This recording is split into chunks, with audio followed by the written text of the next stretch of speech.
নমস্কার বন্ধুরা, গোপাল ভাঁড়ের গল্প চ্যানেলে আপনাদের আরও একবার স্বাগত।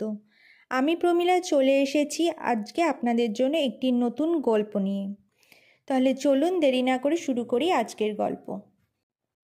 গল্পটির নাম নিজের ভাগ। গোপাল যাচ্ছে শ্বশুরবাড়ি। মাথার ওপর গনগনে সূর্য। গরমে অতিষ্ঠ হয়ে গোপাল এক গাছের নিচে বিশ্রাম নিতে বসল। বেশি গরম লাগায় ফতুয়াটা খুলে পাশে রেখে একটু আয়েশ করে বসল। বসে বিশ্রাম নিতে নিতে কখন যে ঘুমিয়ে পড়ল নিজেই জানে না।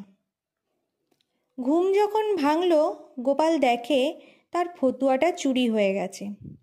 হায় হায়, এখন কি হবে? খালি গায়ে তো আর শ্বশুরবাড়ি যাওয়া যায় না। কি আর করা?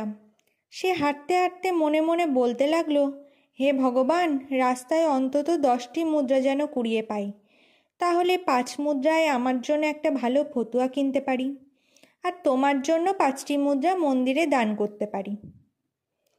আর কি আশ্চর্য, ভাবতে ভাবতেই দেখে রাস্তার ধারে কয়েকটি মুদ্রা পড়ে আছে।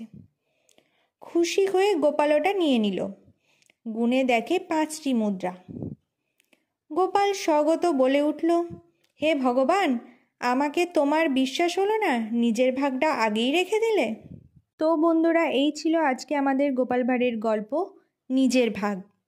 গল্পটি যদি আপনাদের ভালো লেগে থাকে তাহলে অবশ্যই লাইক, শেয়ার, কমেন্ট করবেন এবং চ্যানেলে যদি নতুন হয়ে থাকেন চ্যানেলটিকে সাবস্ক্রাইব করে আমার পাশে থাকবেন। ফিরে আসবো খুব তাড়াতাড়ি নতুন একটি গল্পের সাথে। ধন্যবাদ।